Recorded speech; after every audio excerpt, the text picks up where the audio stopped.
Hey everyone, today I want to talk to you about the musicality of your voice and why it's important. Every moment is a teachable moment.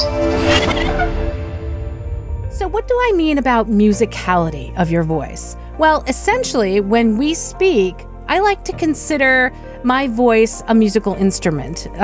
So even though I'm speaking words, I'm not singing, it's still musical in the way that I speak. Let's consider that your voice, or my voice right now, is just my conversational, hey, I'm Anne. This is my conversational middle C. So for my musicians, it's my conversational middle C.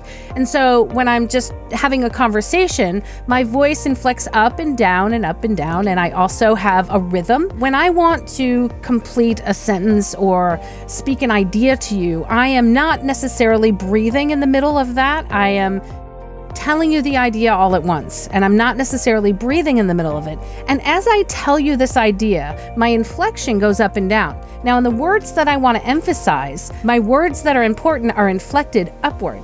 And they're not inflected upward a whole lot. They're just a little bit. So let's say from a C to a C sharp, or maybe a C to a D.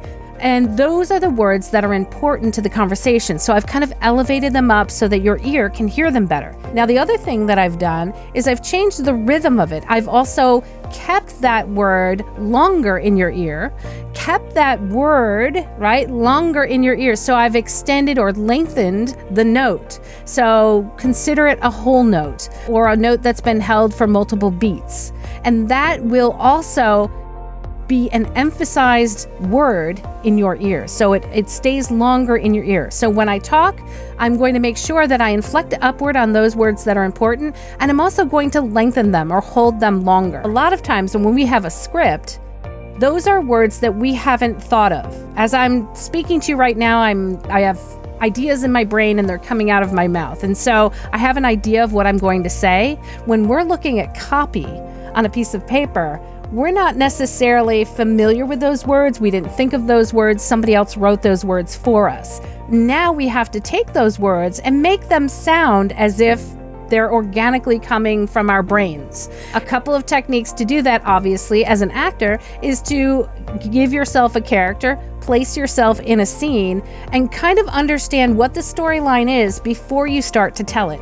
And then when you tell it, if you want to tell it in an authentic and a believable way, consider the musicality of the notes when you are speaking. So understand what are the important words in that copy.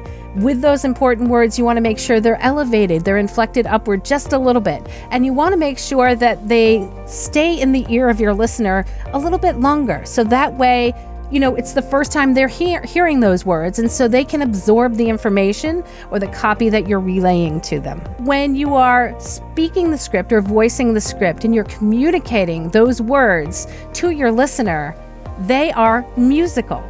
And again, if we are musicians or we're singers, we know that we have musicality of our voice. We have inflection, which is notes that go from C to D, C to E, maybe C to F if we're excited. We have beats and rhythm, and that's the pacing. Those are whole notes, half notes, quarter notes, 16th notes, whatever they are. And that is what I consider to be the musicality of your voice. And it's very important because that musicality is going to help you authentically relay the words on the page.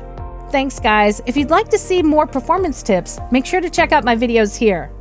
Thanks so much for watching. See you next week.